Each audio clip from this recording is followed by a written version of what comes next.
পুলিশের বিরুদ্ধে নিষ্ক্রিয়তার অভিযোগে প্রতিবাদ মিছিল এলাকাবাসীদের। গত 1 মার্চ বাড়ি ফেরার পথে প্রকাশ্য রাস্তায় রক্তাক্ত হতে হয় তৃণমূল নেতা শেখ হান্নান গাজীকে। ঘটনা ঘটে গিয়েছে, তারপর মাঝে কেটে গিয়েছে পাঁচটি রাত। এখনো খুন না দুর্ঘটনা তার সঠিক তথ্য তুলে দিতে পারেনি পুলিশ। এমনই অভিযোগ তুলে এদিন ক্ষোভে ফেটে পড়েন মৃতের আত্মীয়রা। এলাকার সকল মানুষ একজোট হয়ে খুনের বিরুদ্ধে সঠিক বিচারের দাবি তোলেন সকলে। পলতা টোটো স্ট্যান্ড থেকে এদিন প্লাকার্ড হাতে এলাকার মানুষেরা একজোট হয়ে সেবাগ্রাম হয়ে এক প্রতিবাদ মিছিলে সামিল হন। পুলিশের বিরুদ্ধে নিষ্ক্রিয়তার অভিযোগ তুলে এদিন মিছিল শেষে পলতা টোটো স্ট্যান্ড এলাকায় প্রয়াত তৃণমূল নেতা শেখ হান্নান গাজীর ছবির সামনে মোমবাতি জ্বালান এলাকার মানুষেরা। এটা দুর্ঘটনা নয়, পরিকল্পনা করে খুন করা হয়েছে, সঠিকভাবে তদন্ত হোক, দোষীদের শাস্তি চাই, এমনই দাবি করে কান্নায় ফেটে পড়েন প্রয়াত তৃণমূল নেতা শেখ হান্নান গাজীর পরিজনরা। পথে ঘাটে বেরোতে এখন আতঙ্কিত গোটা এলাকার মানুষেরা।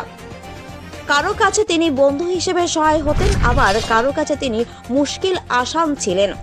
আপন পর ভুলে সকলের বিপদে এক ডাকে ছুটে যেতেন তিনি। তার এহেন মৃত্যু কেউ মেনে নিতে পারছেন না। তার নিজের চালানো গ্যারেজের কর্মীরাও আজ হতাশ হয়ে বিচারের দাবি করছেন। দলীয় কোনো নেতৃত্বরা কেউ খোঁজ নিতেও আসেনি, এমন অভিযোগ তার আত্মীয়দের। সঠিক বিচারের আশায় দিন গুনছেন প্রয়াত তৃণমূল নেতা শেখ হান্নান গাজীর পরিজনরা। আমাদের কাছে একবারও ভালো মন্দ জানিনি, ওর অসুবিধাটা আমাকে জানাইনি। আমরা তো ফ্যামিলি আছি, আমাদের ফ্যামিলির কাছে তো একটু আসবে যে আমার স্বামী মরে গেছে, কি আমার স্বামী চলে গেছে, আমার স্বামীকে মার্ডার করা হয়েছে, আমার স্বামীর জন্য তোমরা আমার পাশে থাকো। ওরা কেউ থাকেনি। ওর বউ যদি আমাদের সাথে না থাকে তাহলে আমরা কি ভাববো? আমরা কি ভাববো কেন যে ওর বড় হাত আছে এতে? তাহলে আমার বড় হাত থাক, ঝাড় হাত থাক, পুলিশ খুঁজে বার করুক আর দোষীদের শাস্তি দিক। আমরা বারবার বলছি, আমরা দোষীদের তুলে দিয়েছি হাতে, এরপরেও যদি শাস্তি না দেয় প্রশাসন, তাহলে আমরা আর কি বলবো? আমাদের আর কিছু বলার নেই। আমরা এবারে নিজেরাই ব্যবস্থা নেব। আমরা এখন বুঝছি বউ ঢিলামির জন্য পুলিশ গুরুত্ব দিচ্ছে না। বউ একবারও নিজের বউ যদি না যায়, আমরা পাবলিক কতটা যাব? বউ যদি আমাদের পাশে দাঁড়াতো তাহলে আমরা জানতাম না ওর বউ আমাদের পাশে আছে। আমরা যত সময় পারি চেষ্টা করবো, দেওয়ারটা আমাদের বুক জ্বলছে, আমরা সেই জন্য রাস্তায় রাস্তায় দৌড়াচ্ছি। কোথায় গেলে আমরা সুবিচার পাবো?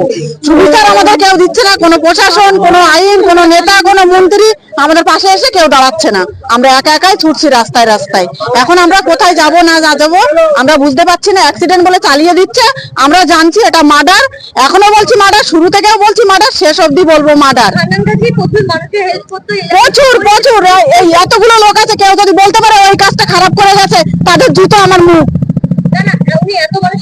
পরিচিত একজন ব্যক্তি ছিল এবং প্রচুর রাজনৈতিক দলেরও সেক্ষেত্রে ওনার এই ঘটনার পরে তো কেউ এসে তো দাঁড়াতে পারতো, কেউ এসে দাঁড়ায়নি। এখনো আমাদের কেউ একটু সান্ত্বনাও দেয়নি যে তোমরা কেঁদো না, কি তোমরা রাস্তা রাস্তায় ঘুরো না, আমরা আছি তোমাদের পাশে। এই সান্ত্বনাটাও আমাদের কেউ দেয়নি। মানে আজকে দলের কেউ নেই আমাদের পাশে। এখন আপনারা কি চাইছেন? আমরা চাইছি বিচার, দোষীদের শাস্তি আমরা চাই। এটা কি শুধুমাত্র আপনারা এলাকার সবাই একসাথে হয়ে? হ্যাঁ, আমাদের এলাকার সবাই আমাদের সাথে আছে। আপনার নাম? আরজিনা বিবি, আমি ওর বৌদি। কিছুই বলার নেই, ভাইটা আমার চলে গেল। পুলিশ এইভাবে কোনো কাজ করছে না। যা করার আমরা ফুটেজ বের করে তাকে পুলিশের হাতে তুলে দিলাম। আজকেও গেছিলাম আমি থানাতে, তারা কোনো রকম ভাবে নতুন কোনো কমপ্লেন নেয়নি। বলছে যা কমপ্লেন জমা পড়েছে ওই কমপ্লেনের ভিত্তিতে আমরা চলবো।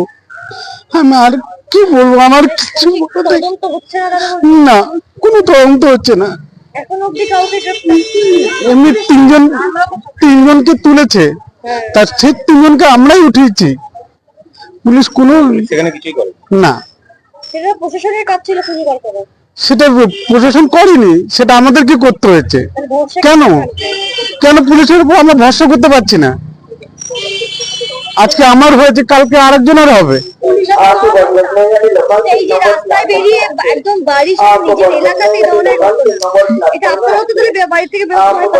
হ্যাঁ, 100 বার বাড়ি থেকে মেয়ে ছেলেরা আমাদের ছোট ছোট বাচ্চারা যারা স্কুলে যাচ্ছে, আর এখন এই উচ্চ মাধ্যমিক পরীক্ষা শুরু হয়েছে, তারা বলছে আমরা কি করে যাবো পরীক্ষা দিতে। হ্যাঁ, আমার চাইছে এর সুবিচার চাই। যারা এর পিছনে আছে, বড় বড় মাথা আছে এর পিছনে, তাদের অতি অবশ্যই যেন খুঁজে বার করে, তাদের যেন অতি অবশ্যই যেন এর যে বিচার,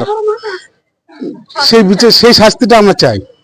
তিনি তিনি তো তৃণমূল করতেন এবং প্রচুর মানুষের পাশে থাকতেন, হ্যাঁ। সকলের পরিচিত একটি মুখ। তো সেখানে দাঁড়িয়ে কোনো দলের উচ্চপদস্থ বা কেউ আপনার সাথে যোগাযোগ করেনি বা পাশে থাকেনি? না, এখনো পর্যন্ত কেউ আসেনি। খোঁজও নেয়নি? না, এটা কি আশা ছিল? না, এটা আমরা কখনো আশা করতে পারিনি এই ধরনের একটা ঘটনা ঘটবে। না, এই যে ওনারা যে এরকম একটা পরিবারের একটা এত বড় একটা বিপদ, এই সময় ওরা কেউ এসে যোগাযোগ করলো না? না, না, না।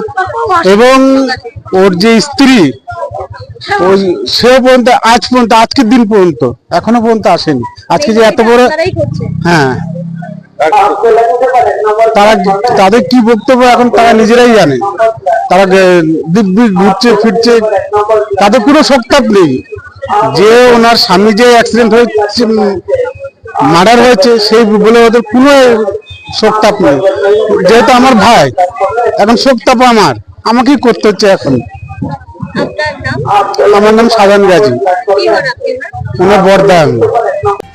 শ্রী পোদারের report, day 21 news TV, Barrackpore. আরো বিভিন্ন খবরের আপডেট জানতে নজর রাখুন ডে 21 নিউজ টিভির পর্দায়। আর অবশ্যই সাবস্ক্রাইব করুন ডে 21 নিউজ টিভি।